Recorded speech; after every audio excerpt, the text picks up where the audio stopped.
Alrighty guys, what's going on? It's Phil here, and I want to talk to you guys about WWE WarGames in a full show review. I was at WWE WarGames this past Saturday, and let me just say, I personally believe that it was a great show. When it comes down to both the WarGames matches and the three singles matches that we got on that show for championships, I honestly thought that they put on a banger of a show when it comes down to War Games, and I'm going to be telling you guys what I liked, what I did not like, and ultimately my experience being there live in Vancouver for WWE Survivor Series War Games in 2024. I know this video is a week late, and I do apologize for that, but with everything that was happening with the traveling situation and me being home for the rest of the week and leading up to this video, I really wanted to, watch the actual live broadcast of the show. That way I can get that view of everything so that you guys can understand from what I was seeing and I can understand what you guys were seeing. And, just me settling in as I, came back from Vancouver. So I understand that it's late, but it's better late than never. And I do want to talk about Survivor Series with you guys because I do think that it is a worthy show to talk about. So with that being said, let's get right into Survivor Series 2024 and my full show review. If you guys want to see my vlog from Survivor Series 2024, I'll leave that video link down in the description below so you guys can go check that out. Bianca Belair wore the gear that I made from the WWE 2K24 Summer Glam contest. I got to meet her. It was a wonderful experience. You guys should definitely go check that out. I saw a lot of influx of new subscribers because of that whole situation, so I appreciate the newcomers coming on in. But yeah, let's get right into Survivor Series 2024 and talk about it. We started off with the Women's War Games match as Team Liv took on Team Rhea. And I have to say, it was kind of like a tale of two War Games matches, essentially. From the in-ring perspective, I thought what we got was some really solid stuff. I mean, when it comes down to getting everybody inside the cage, we all know as a crowd and as an audience that not really many big spots are going to be happening within this match. But then when everybody was able to get inside that cage, we knew that stuff was going to go down. And trust me, stuff went down. Io Sky did her signature over the moonsault, wearing the trash can spot, and it was absolutely fantastic. And shout out to Tiffany Stratton as well because she dove off the cage with her signature Swanton Bomb. So that was absolutely fantastic in her right. We saw tables be broken. We saw chairs be utilized. We saw so many great spots when it comes down to everybody participating in this women's War Games match. And I feel like that really did help the match in a certain aspect when it comes down to the storytelling of it all. Because let's face it, we all know that the storytelling of getting these women inside that War Games match was not really up to par.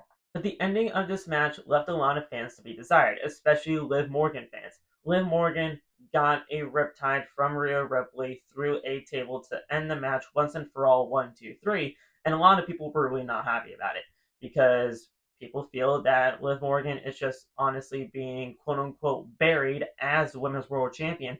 And at the end of the day, I just feel like that's just simply not the case. We all know that Rhea Ripley is most likely going to be the one to take that title off of Liv Morgan when it is all said and done, and people are just really tired of this feud still continuing on after all these months and years because we just want to see something fresh and new. And I get that. Trust me, I 100% get that.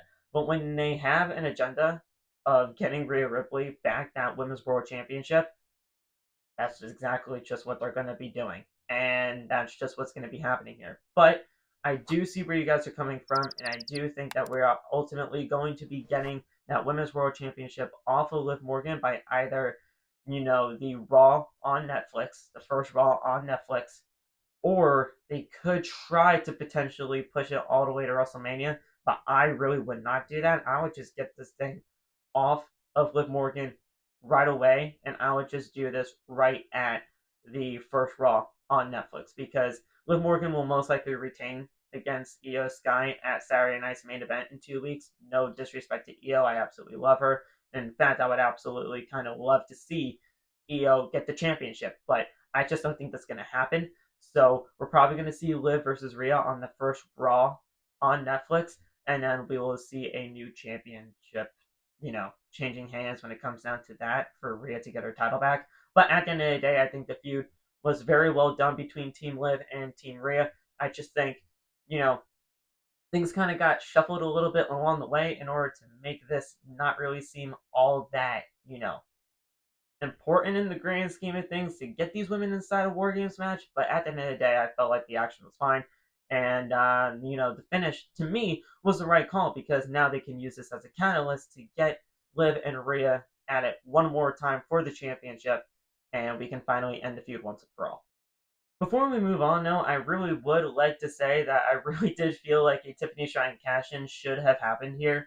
I'm just getting tired of asking when this cash-in is going to happen for Tiffany Shrine because, she had the perfect opportunity to do it in this match. She had both women's champions lying there on the ground, and the referee was standing right there asking her, are you going to cash in that Money in the Bank briefcase that was hiding in that trash can all along, which I thought was a very good spot, by the way.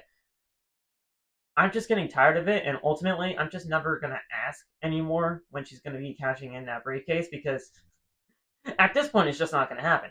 I understand that they're trying to do the long-term game just like they did with Damian Priest and his Money in the Bank briefcase, but right now it's just not working for Tiffany because everybody wants Tiffany Shrine to cash in that briefcase and become the women's champion. And right now, it's just not happening. So I'm just personally not going to ask anymore and just be surprised when it happens because ultimately, it just has to happen at this point because I feel like that's kind of run its course. But overall, in my personal opinion, I do think that this was the right winner here, and we will see where things go down the line. Next up, we have the United States Championship match as Shinsuke Nakamura defeated LA Knight to become the new WWE United States Champion. What? I mean, the fact that we are seeing Shinsuke Nakamura be a singles champion in the year 2024 is absolutely mind-boggling to me, but I absolutely love it. The thing about this match when it comes down to the live in-ring aspect, I thought the match was actually pretty good between LA Knight and Shinsuke Nakamura. I thought they worked really well together, and they did some really cool things in this matchup here to really make you believe that Shinsuke Nakamura was getting into the head of LA Knight throughout that entire matchup. I mean, hell, even during the entrances, we saw LA Knight drop his United States Championship as he was making his way down to the ring because of the mind games that was already being played by Shinsuke Nakamura when he made his entrance. And by the way, his entrance was absolutely badass because I just love the presentation that they are going now with Shinsuke Nakamura with the Shogun helmet and everything when it comes down to his presentation. He is just absolutely killing it right now, and I absolutely love that they, did the switch of him being the new United States champion because it was A, unpredictable, and B, I feel like it was honestly kind of the right decision to go. Because WWE kind of put themselves in a corner when it comes down to the booking of Shinsuke Nakamura because he just showed up a couple of weeks ago on Friday Night SmackDown and he just randomly attacked LA Knight.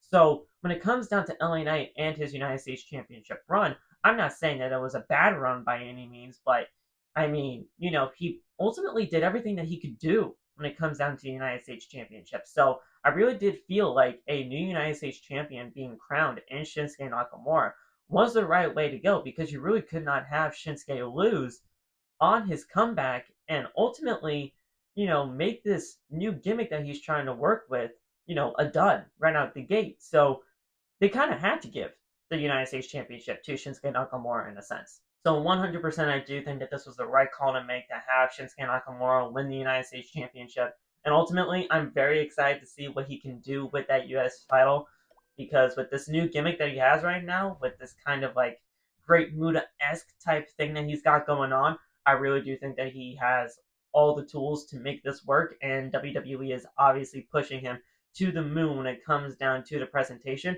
So overall, I'm really liking this a lot. Up next, we have the triple threat match for the Intercontinental Championship as Bron Breakker defended against Sheamus and Ludwig Kaiser. And I feel like when it comes down to the Intercontinental Championship, triple threat matches are just the way to go. Every single time we see an Intercontinental Championship triple threat match, it is a banger each and every single time. And shout out to Sheamus, not because of the whole banger situation, but because every single time I see this man live, he gets better each and every single time I see him. And being there live in the crowd, I absolutely loved being in that atmosphere for the Sheamus ovation because we all know that everybody loves Sheamus, but when you're actually there live in the crowd and you hear that ovation for somebody like Sheamus, because everybody really does want him to win, that, final title, to have him become that Grand Slam champion, it's just going to be an amazing moment when it ultimately does happen. And I do believe that it will happen in the year 2025. It's just a matter of where they're going to do it, not when. I do think that it could be two possible destinations of either the Raw on Netflix or WrestleMania. I would personally do it at WrestleMania, but if they did it on the Raw for Netflix, I would not be mad at that at all. I think that would be the right call. But ultimately, Braun Breaker retaining here was 100% the right call. I just did not see Braun Breaker losing the Intercontinental Championship at any point throughout this triple threat match. I love Ludwig Kaiser. I think Ludwig, really had a come out party type of situation when it comes down to this triple threat match. He was absolutely killing it in every single spot that he was in. And that spear that Braun Breaker did to Ludwig that was flying from one side of the screen to the other was just intense. Braun Breaker is one of the most intense superstars I've ever seen live in person, and he's just one of the best. I freaking love that man. But regardless, when it comes down to this Intercontinental Championship triple threat match, I think this is obviously the right call. One of the best matches, if not the match of the night, when it comes down to the actual in-ring aspect. And yeah, I just loved everybody in this match, and I think that this was just a really well put together match. And Braun Breaker winning was obviously the right call. So great stuff there. Really no complaints when it comes down to the Intercontinental title triple threat match at Survivor Series. Now let's talk about the World Heavyweight Championship matchup between Gunther and Damian Priest. Now, first of all, when it comes down to the in-ring aspect of this matchup here, I do believe that their SummerSlam match was better than the one they had at Survivor Series, but that is no insult whatsoever, because I do believe that Gunther and Damian Priest are two of the best wrestlers going on the Monday Night Raw roster right now. And they're just absolutely killing it in every single aspect when it comes down to matches together, because they just have great in-ring chemistry. And when it comes down to the storytelling aspect that they both tell within this matchup here, they're just absolutely phenomenal at what they do when it comes down to the aspect of storytelling when it comes down to a World Championship match. Damian Priest is somebody that you easily want to cheer for, and that is ultimately one of the biggest and most strong points that you can have when it comes down to a babyface trying to fight from behind and be a world champion. And then Gunther, he's just one of the best villains that you can ever ask for in a professional wrestling ring. So there's really that type of story that you can tell within a match, and I feel like they do it beautifully. And the one thing about this matchup here is that they went back to the basics. They really just focused on a body part, that being Damian Priest's shoulder, and that's what ultimately cost him in the end, because he could not hit the Razor's Edge, and he really could not do the South of Heaven chokeslam that we all know Damian Priest can do. And that's what really kind of did Damian Priest in, as Gunther was the one to just ultimately capitalize on it. And they went back to an aspect of a feud that I feel like they really didn't need to, and that was Finn Balor costing Damian Priest the World Heavyweight Championship once again, just like Finn Balor did back at SummerSlam when they faced off. So at the end of the day, I just feel like they're trying to reinvigorate the feud between Finn Balor and Damian Priest, when Damian Priest already beat Finn Balor, and, we all thought that the feud was going to be done and over with. So the fact that they really went back to Finn Balor costing Damian Priest the World Heavyweight Championship again was just something that I feel like they really didn't need to do. But obviously, Finn Balor has a goal on his mind. He really wants to become the world champion again. And, he just really wants to be the one to dethrone Gunther as the World Heavyweight Champion. So obviously, Finn Balor has an agenda. We just got to figure out how things are going to maneuver in order to get to where we need to go. And we already know where we need to go, because it was confirmed on this past episode of Monday Night Raw that Finn Balor will be getting the World Heavyweight Championship match against Gunther at Saturday night's main event. So Finn Balor got exactly what he ultimately wanted. Now we just got to figure out if he's going to be the one to do it. Because quite frankly, I don't think he is. But that's a whole other different story. The point is, the matchup between Damian Priest and Gunther for the World Heavyweight Championship that took place at Survivor Series was a great match, and I just felt like they, nailed it when it comes down to the storytelling aspect of the match. Gunther retaining was obviously going to be the right call. And last but not least, let's talk about the men's War Games match between the OG Bloodline and Solo's new Bloodline. This match was absolutely fantastic, and unlike the other War Games match that we got earlier on in the night, the Tale of Two War Games matches was really about seeing how the OG Bloodline was going to really band together against Solo's new Bloodline and really just try to work together to get the job done, because obviously the heels had the advantage within this match. And when it comes down to having the heels get the advantage inside War Games, I feel like that could honestly just tell a lot for a better story when it comes down to the matches, because you just have that babyface team try to fight from behind, and it really just adds a whole other different type of aspect when it comes down to a War Games match. And it didn't matter to a point where, you really kind of just had to wait for everybody to get into the ring in order to make the big moments happen, because big moments happen throughout every single time somebody was able to get into the matchup. So, when it comes down to the Bloodline story, we all know that is one of the most focused stories that WWE has been going for through the last few years. And obviously, when it comes down to Bloodline versus Bloodline in War Games, they were going to do exactly that. Really focus on the narratives and really just make the storytelling aspect of this match really feel big and important. The dissension between Roman Reigns and CM Punk was a huge selling point within this Bloodline versus Bloodline War Games match as well, because of the favor that CM Punk is doing for Paul Heyman of teaming up with Roman Reigns and the OG Bloodline. The favor that, Paul Heyman is going to owe CM Punk when the time is ultimately right to do so. You have so many things about this whole situation that is going down between Roman Reigns and CM Punk that was a huge selling point within this matchup here. And I really do feel like you can tell when you're live in attendance that is a huge portion of the story that you really should be focusing on. But when you have the commentary and you're watching it at home, yeah, no, it just really adds a whole other different aspect with the commentary involved to really just sell that point home. So, there are just so many great stories that were told in this matchup here, and it really was highlighted in the commentary when you got the chance to watch it at home. There was even a point where Paul Heyman had to run down to the ring and basically just yell at Roman Reigns and CM Punk to just say, bury the hatchet, do whatever you have to do, because you guys got to beat them. You guys got to beat them, because if you don't, then we're screwed. So kiss and make up and, go in there, because this is War Games and you really have to just get the job done. So I love that aspect, because Paul Heyman, really trying to, just make them work together was an awesome aspect to tell within this War Games match itself. The Usos hit a 1D, which was absolutely phenomenal. We saw Jacob Fatu just be an absolute beast in every single way.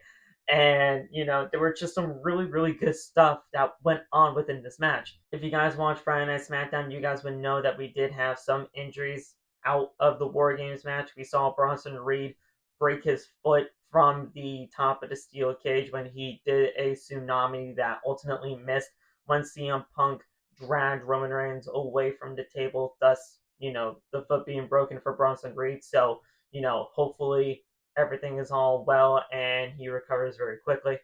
We also saw Tonga Loa tear his bicep in the War Games match. So again, he already has surgery, so best of luck in his recovery time as well. And then Jimmy Uso, who a lot of people are even calling the MVP of the men's War Games match, broke his toe when he did the Uso splash from the top of the cage. So, yeah, there were just a lot of high, crazy spots within this matchup here that added to the story, no doubt about it.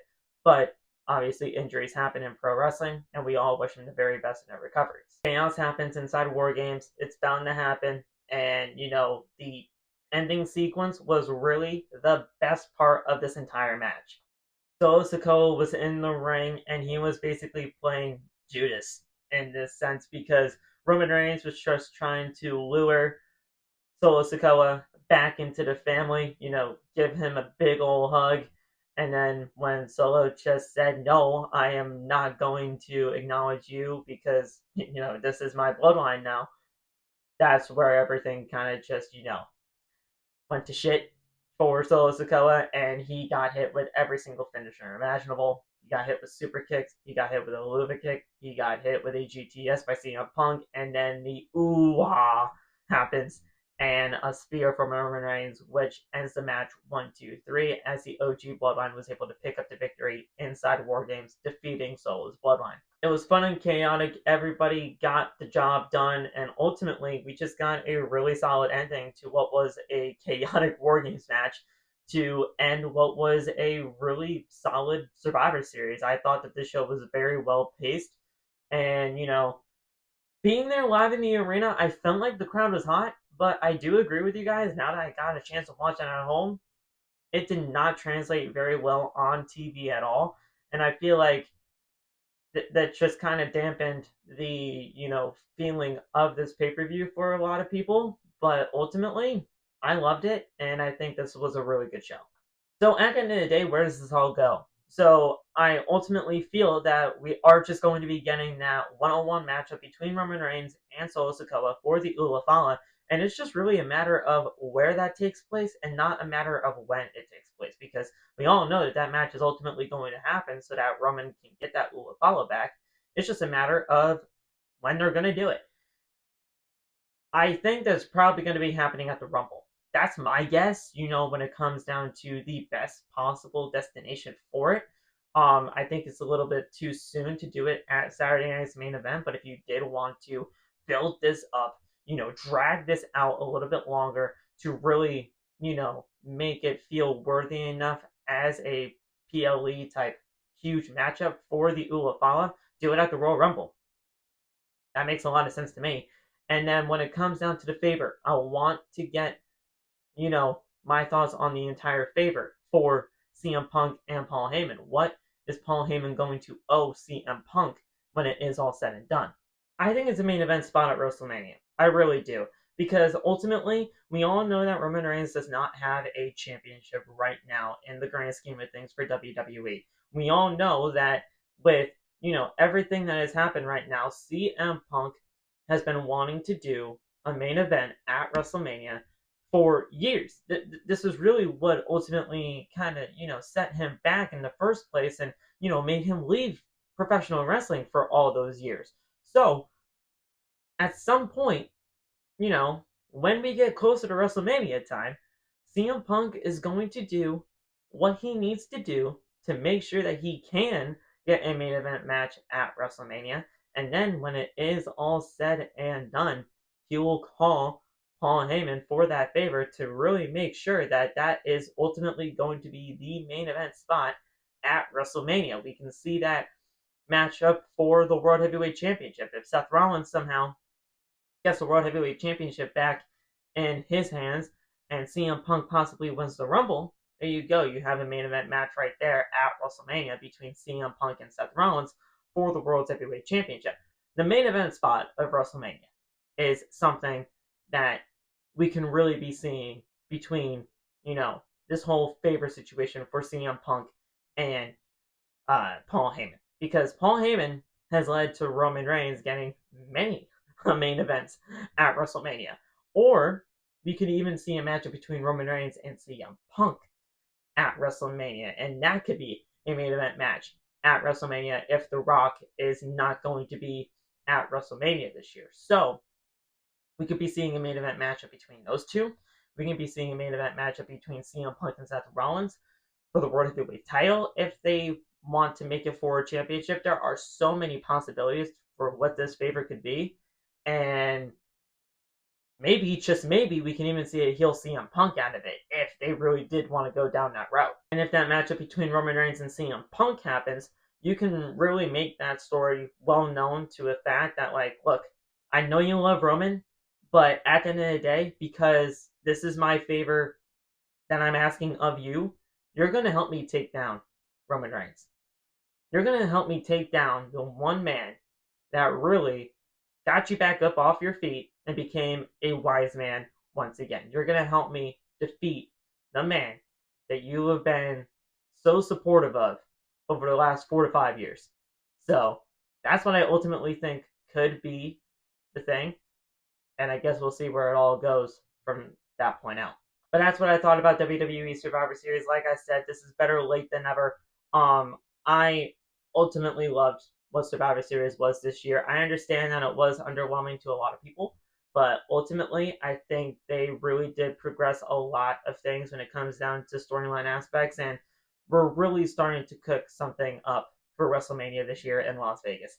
I cannot wait to see what WWE has for the rest of the road to WrestleMania, and ultimately, what could we really be seeing on the grandest stage when we get to Las Vegas in 2025. So thank you guys so much for watching the Survivor Series review. If you guys liked it, make sure you guys hit that like button on your way out. Turn on the bell for all notifications and subscribe to the channel. That way you guys never miss another upload right here on the YouTube channel. And I'll see you guys over the course of the next week, as I'll be having some WWE 2K content for you guys, as well as, just some other content throughout the week. So thank you guys so much, and I'll see you guys in the next one. Peace. Out for